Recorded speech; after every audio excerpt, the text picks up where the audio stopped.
Mangiphinde ngibingelele bafowethu ngizona update ngecase kaMama uNosiviwe Maphika Nqakula. Uzokhumbula ukuthi kukhona icase yasecourt ayihambayo right now, so I thought manginazise nje ukuthi ihamba kanjani leyo case.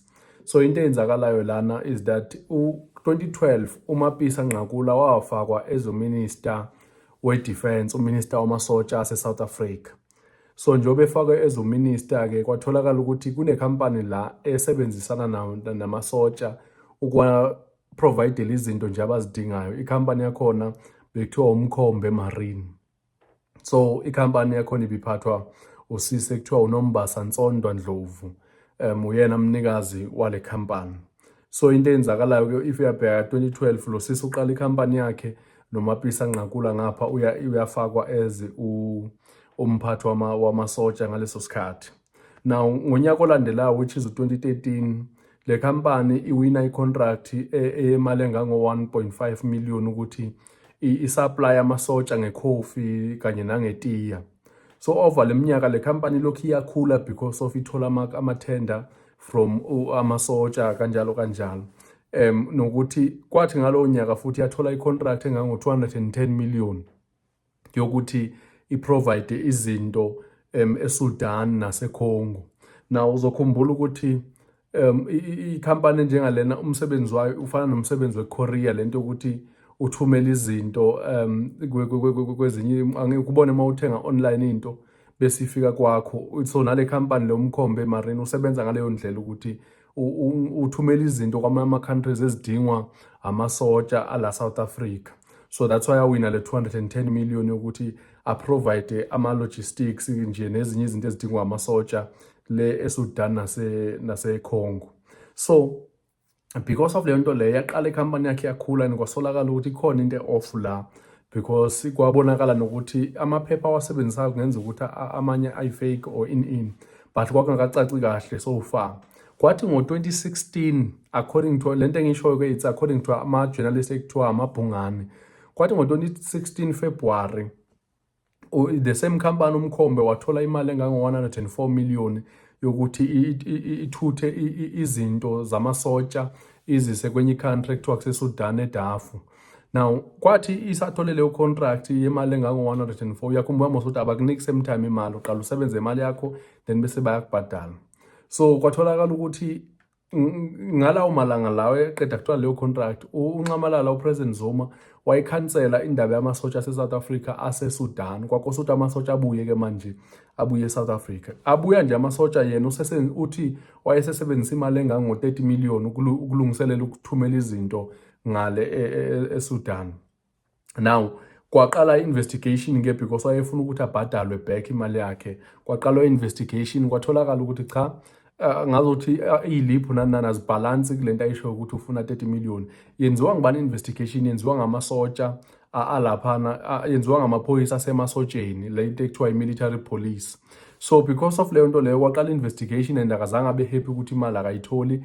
Then kula khona i-contacta khona ke manje umama uNosiviwe Nqakula emchazela ukuthi ubhekane nale nkinga kanje. Kwaqala leyo relationship. Enye into ke ama-report asho namanye amavideo engiwabukile bathi le relationship yayiqalwe nawo ukuthi labantu banesiphiwo sokuba isangoma. So ngibabizana ngogogo, kwathi mabeqala ukubona babona wawu nawu nesiphiwo nami nesiphiwo, kwase kubizwana ngaleyo nto ukuthi ogogo nani. Kulapho nakuzongena lento ukuthi bakhulume ngalamagama angaqondakali uma kucelwa imali, but ngizokuchazela ukuthi ngisho ukuthini. So because of leyo nto leyo wacela ukuthi uminister makambhekele inkinga zakhe. While embhekela waphindwa wina enye tender futhi lapha kwa South African National Defence Force. And ekwineni kwakhe le tender, njoba sebazana ke manje noNosiviwe Nqakula, wabese uyacela ukuthi ucela ukunithi kule tender ayitholile anikwe u300,000 ube ngowakhe. This is according to The Citizen. Then wanikwa imali engango 300,000 ezisiqalo sale relationship yabo. But over iminyaka elokhu ihamba kwalokho kuphuma imali ezahlukene. Ngeke ngezwa nokuthi kwabe sekuphuma no 200,000. Kuthiwa uma ungilalela le report, uNosiviwe wacela u200,000 kuye usisi uNombasa ukuthi akwazi ukufacilitate izinto zenzeke. So wathi ngaleli langa yohambisa lo 200,000 kwatholakala ukuba beyodibana I think eKempton Park or kuphi.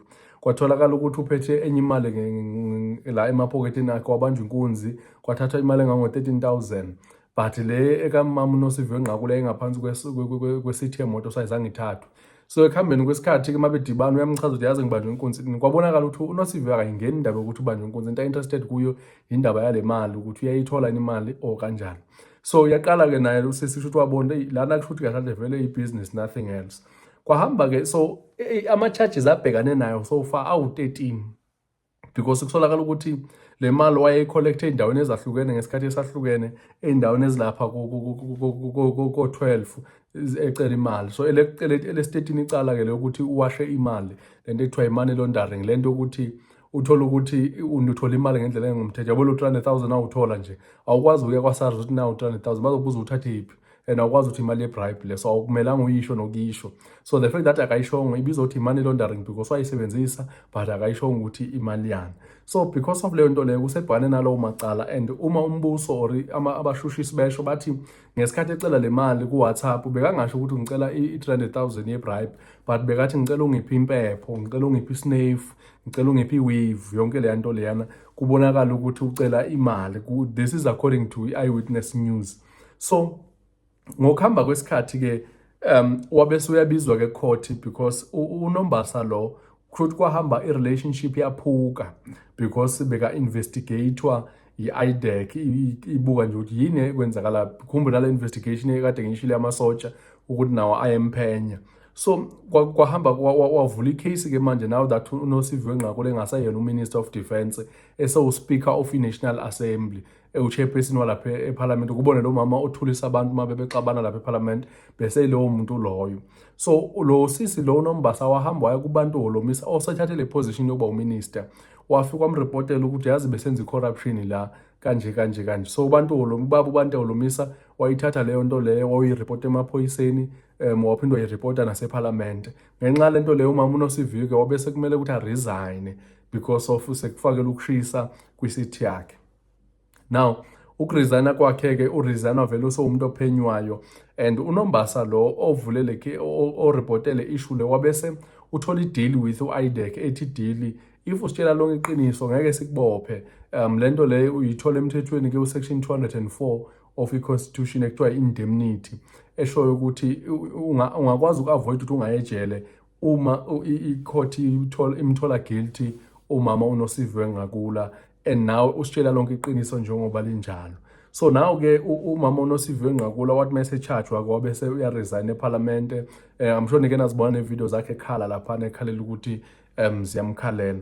So and one thing engiyinoticile is that kuyo yonke lento lena it seems like i-ANC izitshele ukuthi ngeke imsupporte because bekayedwa ecourt li-empty bese hlula nangabantu abanjengoMatlala because i-court kaMatlala ibigcwele but eyakhe beku-empty impela. Kuyabonisa nje ukuthi i-ANC yazidistance kuye because kuyabonakala ukuthi ngazothi into yakhe ishube kakhulu, and ukuzisondeza kuye kusho ukuthi i-ANC izawumele ithwale lo mthwalo wokuvikela abantu abasolwa nge-corruption. So angazi wena ucabanga ini ngayo yonke lento le. So I thought manginibreakele down le case because isazophinde iqhubeke, and kumele ukuthi by the time ngikunikeze update yokuthi kwenzakalani lapho ube wazi ukuthi isukaphi yonke lento le.